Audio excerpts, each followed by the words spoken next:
Stoic कैसे हैं आप? जी सर, मैं बिल्कुल ठीक-ठाक। अच्छा, हाजी साहब ने तो मामला ही खत्म कर दिया। मैं तो आया था अपने फ़िरके की उसमें डिफेंस में कि मैं भी 1-2 पॉइंट्स ऐड कर दूँ। तो मैंने तो वैसे नाम भी सजेस्ट किए हैं। ये मेरा और हारिस का फ़िरका बन गया फ़िरका-ए-किताब-ओ-सुन्नत अच्छा। और आपका फ़िरका बन गया फ़िरका-ए-तारीख़ी। अच्छा, तो तो ये ख़ैर मैंने ये तो सोचा कि आप दोनों में से एक फ़िरके को इंजीनियरिंग फ़िरका का नाम देंगे। ये नहीं, ये इंजीनियरिंग फ़िरका हमारा ही है ना, हम इंजीनियरिंग करते हैं जो चीज़ें हैं ऑलरेडी। चलो तो ठीक है जी, सही है। एनीवे ये तो ऑन अ लाइटर नोट थी। मैंने सिर्फ़ इसमें एक बात ये कहनी थी, हारिस ने भी थोड़ा-सा इस पे टच किया था। तो मैंने सिर्फ़ ये बात कहनी थी कि ऑब्वियसली मैं ये एग्री करता हूँ कि कुछ लोगों को वो वाली चीज़ ज़्यादा अपील करेगी, कुछ लोगों को ये वाला मतलब फेस वैल्यू वाली चीज़ ज़्यादा अपील करेगी। मैंने सिर्फ़ इस पे कहना ये था कि मेरे नज़दीक अगेन ये मेरा अपना पर्सनल पॉइंट ऑफ व्यू है। मेरे नज़दीक ये है कि अगर मैं किसी मोमेंट से बात करूँगा ना, तो मैं उससे पहले एक चीज़ लेके चलूँगा कि अच्छा, हम दोनों ये इस बात को मान लेते हैं, यानी कि अपनी डिस्कशन का प्रेमिस ये बना लेते हैं कि कुरान अल्लाह की किताब है, ठीक है?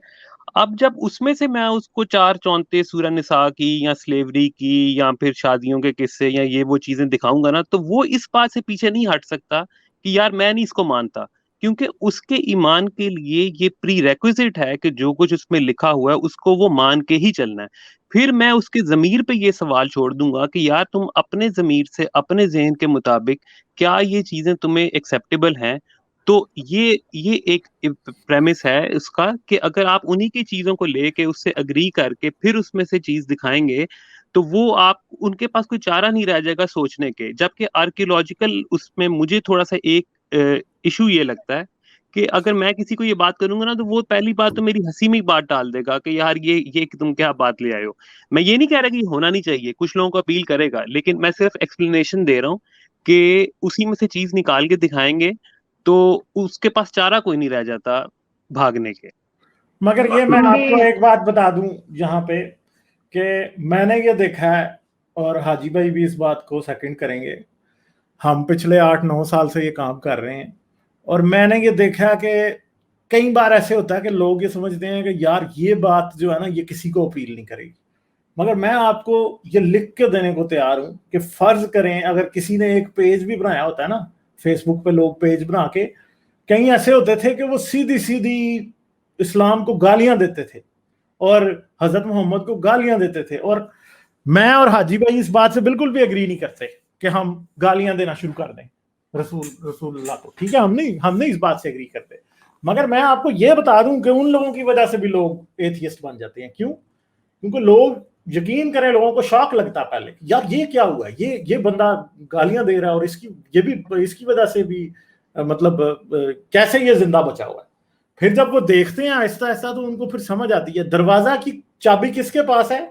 ये आपको नहीं पता ना, मुझे पता है। ठीक है, लोग कहाँ से शुरू होते हैं, और मैं आपको ये बता सकता हूँ कि हाजी भाई और मैं और हमने ये जो सारा लिखा, हमें ये नहीं है कि हमें सिर्फ आम मुसलमानों ने ये कहा होगा कि जी आप ये बातें कर रही हैं, ये बातें सही हैं गलत है। मैं आपको ये बताने को बता सकता हूँ 100% के पक्के पक्के मौलवी जो बातें हम करते हैं उसकी वजह से बदले।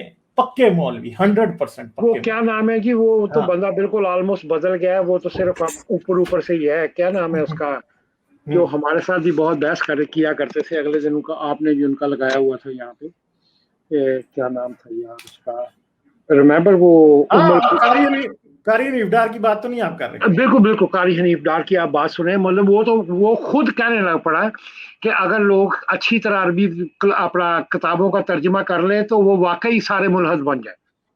तो बिल्कुल।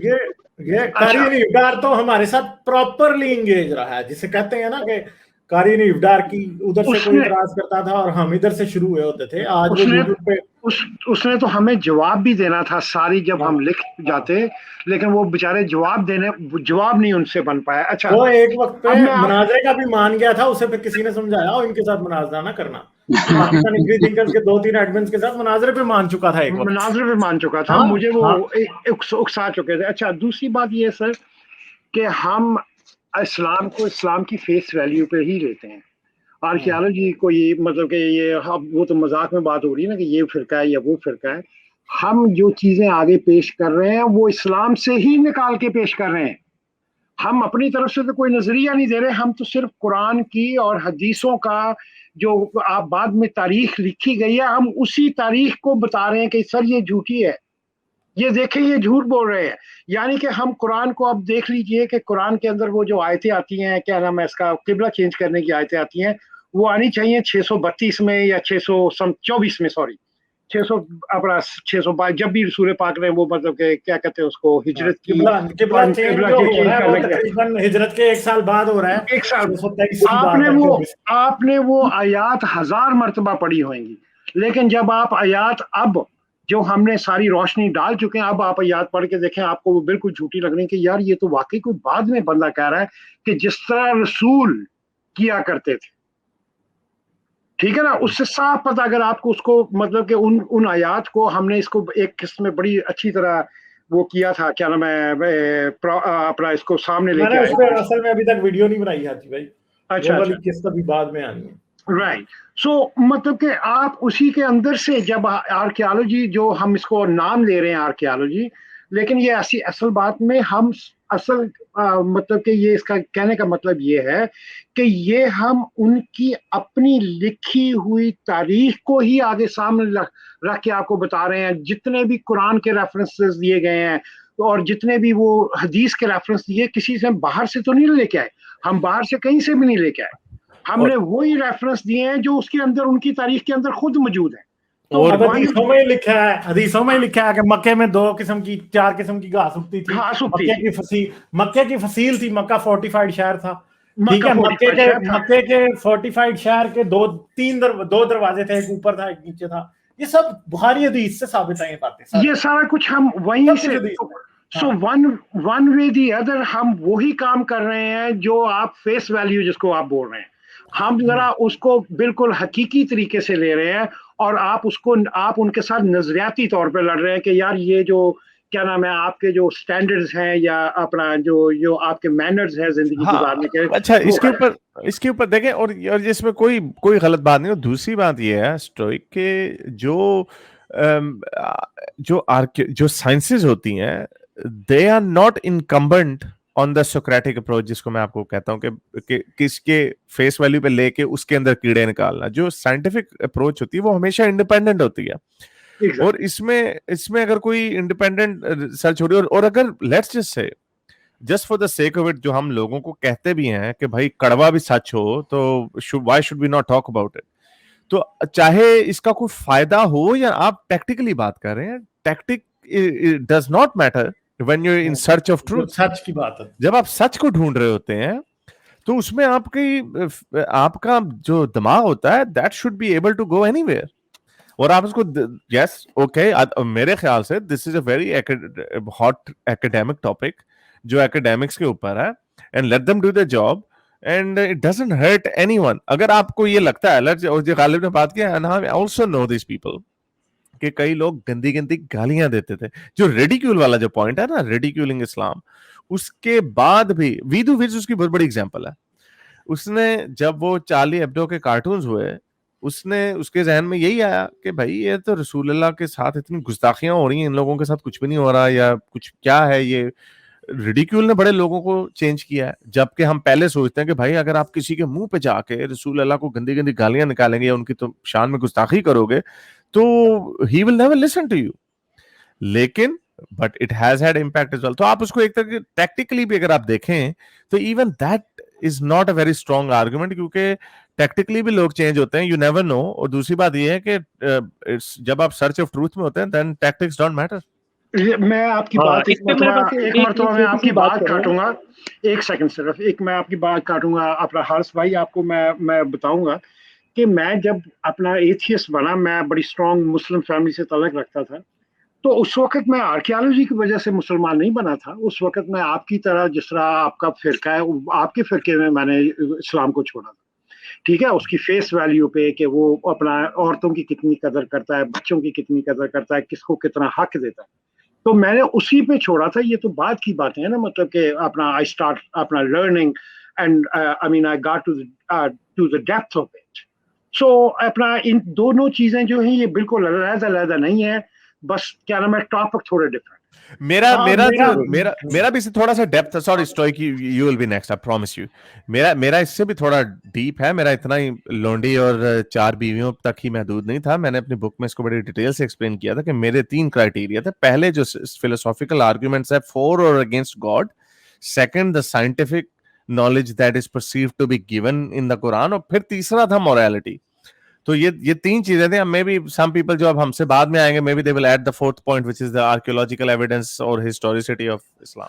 हाँ, मगर मैं अपनी थोड़ी सी आर्क बता दूं ना. मैं यूनिवर्सिटी में था तो मुझे एवोल्यूशन पर यकीन आ गया था. ठीक है, मैं यूनिवर्सिटी में था, मैं क्रिश्चियन था, मुझे एवोल्यूशन पर यकीन आ गया था. ठीक है, और मैं एवोल्यूशन को मान के चल रहा था. उसके बाद डार्विन पे ईमान ले आए आप. हाँ, मैं मतलब बाबे डार्विन को मैं सच मान चुका था. और मेरी एक थोड़ी सी जो सुई फंसी होती थी वो इस बात पे थी कि क्या इंसान भी इवॉल्व हुआ कि नहीं.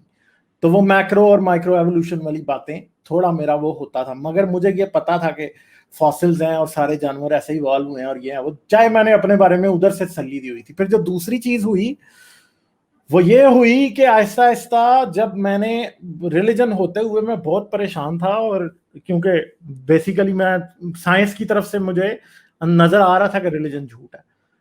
फिर जब मैंने अपनी रिलीजन की तरफ भी खुदा से दुआएं मांग मांग के सब तसल्ली कर ली, जब मैं बिल्कुल ना उम्मीद हो गया कि खुदा ने मुझे जवाब नहीं देना. ठीक है, उस टाइम मैंने प्रोटेस्टेंट होने का बैप्टिज्म ले लिया, मैं प्रोटेस्टेंट हो गया. ठीक है, मगर जब जैसे ही मैं प्रोटेस्टेंट हुआ साथ ही मेरी छुट्टी हो गई. क्यों? क्योंकि मैं उस बपतिस्मा लेने के बाद मैं सख्त बीमार हो गया. मैं इस क्वेश्चन में था कि खुदा मुझे जवाब दे रहा है या नहीं.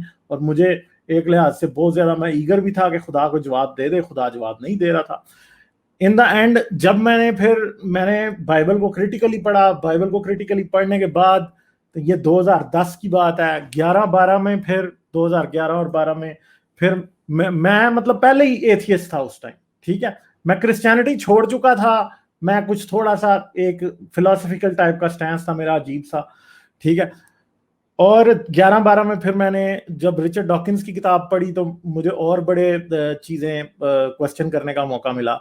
फिर उसके बाद फिर मैंने ऐसा दरवाजा खुला, मैंने किताबें जब पढ़नी शुरू की, मैंने रसल की मैंने सारी किताबें पढ़ छोड़ी.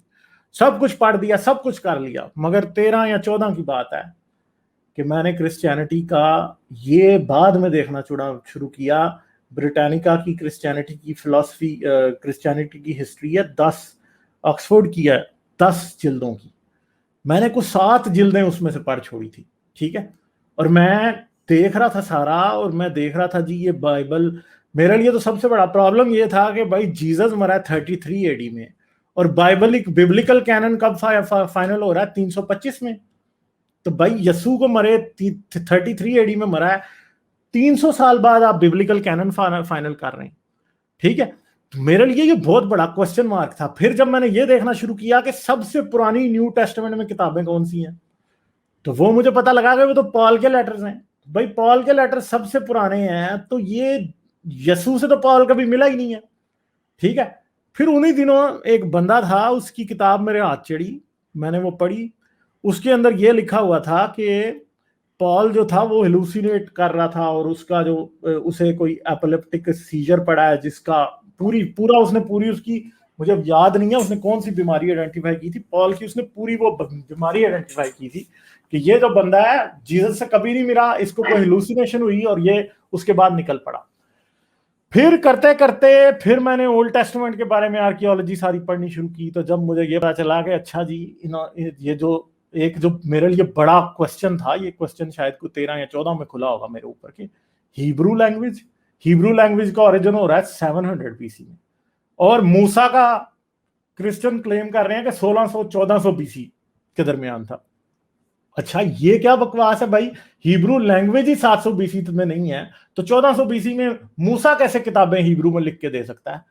ठीक है, ये मेरे लिए जो है ना एक किस्म के मेरे ज़हन में बहुत सी चीजें थी, मगर मुझे क्लैरिटी उस टाइम आके मिली जब मुझे ये समझ आ गई कि ओहो ये तो रिलीजन इंसानों ने बनाया. और ऐसा ही सिस्टम मैं समझता हूं कि ये याद रखें, मॉरल क्वेश्चंस होते हैं.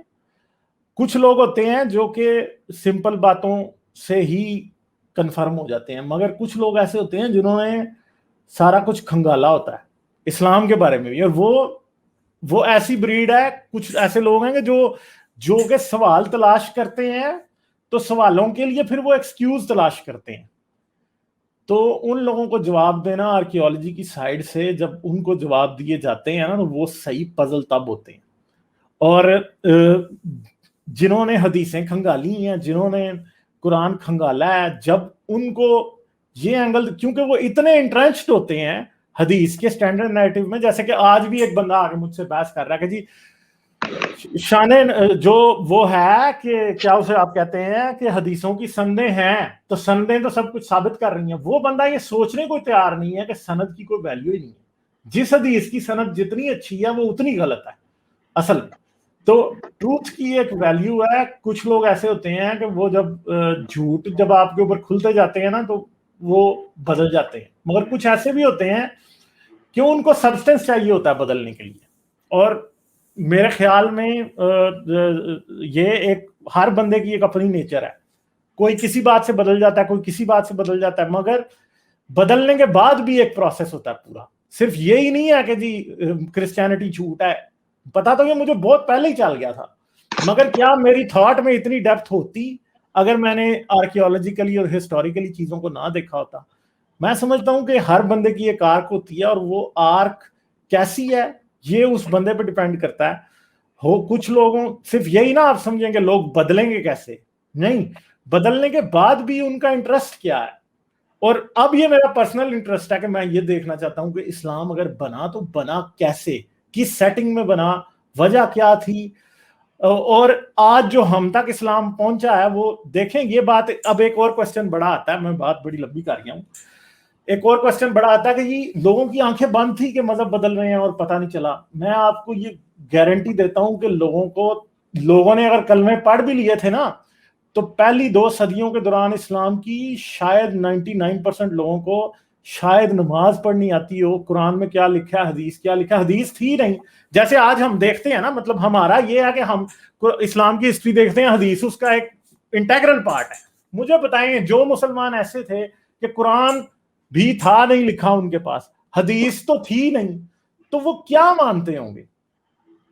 तो ये मैं आपको गारंटी से बता सकता हूं कि वो उस वक्त इस्लाम ऐसा था ही नहीं जैसा आज हम समझते हैं। क्योंकि हम इस्लाम को देखते हैं, हमारे ज़हन में सीरत इब्ने हिशाम है, हमारे ज़हन में बुखारी है, मुस्लिम है, ठीक है, हमारे सहाय सित्ता सारी हैं, हमारे पास तबरी है, हमारे पास सीरत इब्ने तबकात इब्ने साद है। हम इस्लाम का जो नैरेटिव है वो सारा इस पॉइंट से देखते हैं। मगर ये नैरेटिव कहां से डेवलप होता है, ये कम से कम भी 250 साल बाद डेवलप होता है। तो जो पहले 250 साल थे उसमें अगर एक बंदा मुसलमान है तो मुझे बताएं कि उसको तारीख के बारे में क्या पता होगा। उसको पता ही कुछ नहीं है, क्योंकि तारीख लिखी ही नहीं है। तो अब अगर आप ये समझते हैं कि उस वक्त का मुसलमान जो है वो क्या मानता था, तो ये आप हदीस से और तारीख से पूछ ही नहीं सकते। ये आपको सिर्फ एक ही चीज रियलिटी में बता सकती है, वो है आर्कियोलॉजिकल एविडेंस, क्योंकि आर्कियोलॉजिकल एविडेंस झूठ नहीं बोलेगा। दूसरी बात जो है वो बड़ी जो इंपॉर्टेंट बात है वो ये है कि अगर हम ये समझना चाहते हैं, ये बात मैं पहले भी करता हूं, अगर हम ये समझना चाहते हैं कि हजरत मोहम्मद का वक्त कैसा था, तो 250 साल बाद आ रहा है बुखारी, ठीक है, 256 साल टू बी एग्जैक्ट बुखारी आता है, 218 साल इब्ने शाम आता है। देखें इब्ने शाम अगर 218 में उसने एक किताब लिख के मुसलमानों को दी है ना, इब्ने शाम हमें वो नहीं बता रहा जो के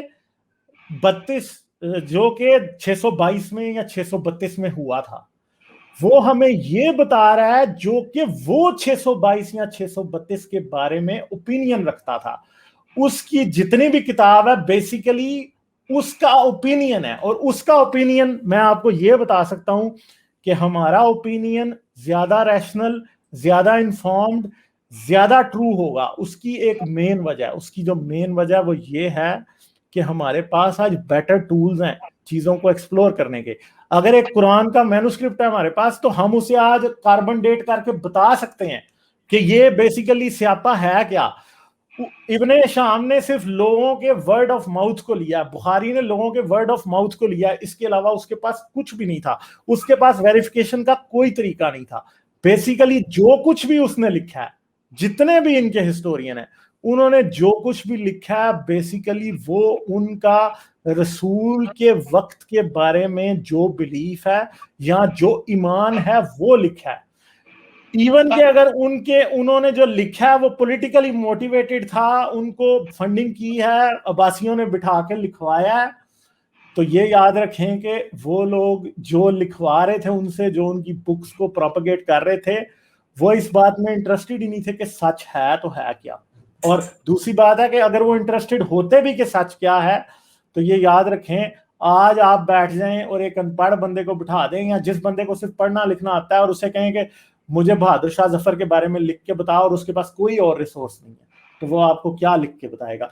वो आपको कुछ भी लिख के नहीं बता सकता, क्योंकि उसके पास कोई फर्स्ट हैंड इंफॉर्मेशन ही नहीं है। इसलिए जब भी आर्कियोलॉजिकल हिस्ट्री को किया जाता है एनालाइज, तो उसका एक बड़ा सिंपल आज की डेट में तरीका है हिस्ट्री लिखने का, वो ये है कि जितनी भी चीजें हैं, अगर फर्ज करें इब्ने शाम ने कुछ लिखा है, ठीक है, हम मान लेते हैं इब्ने शाम ने ठीक लिखा है, मगर उसकी बातों के सच होने का हमें एविडेंस कहां से मिलेगा? आर्कियोलॉजी से मिलेगा क्या?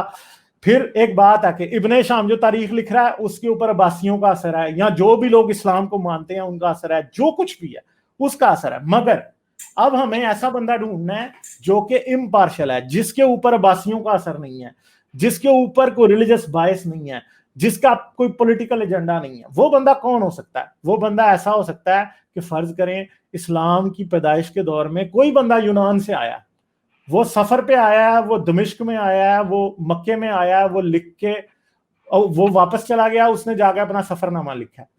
उस सफरनामे में हमें ये बात 100% पता लगेगी कि उस वक्त हो क्या रहा था, क्योंकि उस बंदे की किसी के साथ पॉलिटिकल एलिजेंस नहीं है, वो लिखेगा जो उसे नजर आ रहा है। मगर इससे भी स्ट्रांग एक बात है, क्योंकि उसे गलत फहमी भी हो सकती है, इससे भी स्ट्रांग ये बात है कि सिक्के झूठ नहीं बोलेंगे, पॉटरी झूठ नहीं बोलेगी, मस्जिदों के रुख झूठ नहीं बोलेंगे, ठीक है, लोगों के लिबास झूठ नहीं बोलेंगे, एक जंग का मैदान है उसमें किसी रथ का पहिया पड़ा हुआ है वो झूठ नहीं बोलेगा, कुरान एक चमड़े के ऊपर लिखा गया है, वो चमड़े की कार्बन डेटिंग करेंगे, वो झूठ नहीं बोलेगी। ये चीजें हैं, ये वो एविडेंस है जो कि फिर जब हम सीरत इब्ने शाम को पढ़ेंगे तो फिर हम ये देखेंगे कि हाँ जी, सीरत इब्ने शाम में क्या, सीरत इब्ने शाम में अगर जैसे तबरी में अगर लिखा है कि मुआविया ने सिक्के जारी किए थे, तो मुआविया के सिक्कों के ऊपर लिखा हुआ क्या था? ठीक है, उसके ऊपर क्या कलमा पूरा लिखा था, ला इलाहा इल्लल्लाह मुहम्मद रसूलुल्लाह? अगर तबरी कहता है कि सिक्कों पे ला इलाहा इल्लल्लाह मुहम्मद रसूलुल्लाह लिखा है और हमें मुआविया के सिक्के मिलते हैं और उन पे ला इलाहा इल्लल्लाह मुहम्मद रसूलुल्लाह नहीं लिखा, तो तबरी झूठा होगा, सिक्के सच्चे होंगे। क्यों? क्योंकि सिक्के जो हैं वो एक जगह से नहीं मिलते। अरबों के सिक्के तो आपको वाइकिंग्स देखें, सबसे जो मजे की बात है कि वाइकिंग इन्वेजन जब शुरू हुई तो उन्होंने पूरे यूरोप को आके मेडिटेरेनियन सी के आसपास जो भी रहते थे उन्होंने सबको बिला इम्तियाज लूटा, यानी विदाउट एनी डिस्क्रिमिनेशन जो भी था उन्होंने लूटा। और उनके वाइकिंग्स की खेतों में ऐसे भी हैं कि उन्होंने खजाने दफन किए हुए हैं और पीछे उनके, और ऐसा सिस्टम है कि उनके पास दुनिया का, तो उनके पास चाइना के सिक्के भी हैं, उनके पास अरबों के सिक्के भी हैं, उनके पास रशियन सिक्के भी हैं, कोई दुनिया का ऐसा सिक्का नहीं है जो कि वाइकिंग्स के पास ना हो, क्योंकि वो लूट लूट के सबको ले गए थे। और अभी ये जितने भी सिक्के निकल रहे हैं, मुआविया के, जुबैर के, ठीक है, अब्दुल मलिक के, ये सब के सब, ये आप ये ना समझेंगे ये अरब में दरियाफ्त हो रहे हैं, ये सिक्के जाके नॉर्वे में, स्कैंडिनेविया में दरियाफ्त हो रहे हैं। तो अब मुझे बताएं कि फिर स्कैंडिनेवियनों ने क्या खुद जाके सिक्के, मुआविया के सिक्कों के ऊपर ला इलाहा इल्लल्लाह मुहम्मद रसूलुल्लाह ने लिखा, सिर्फ अल्लाह अहद और अल्लाह समद लिख दिया? तो ये एक ऐसी चीज है कि ये आपको रियल चीज बताती है कि असल में हुआ होगा क्या।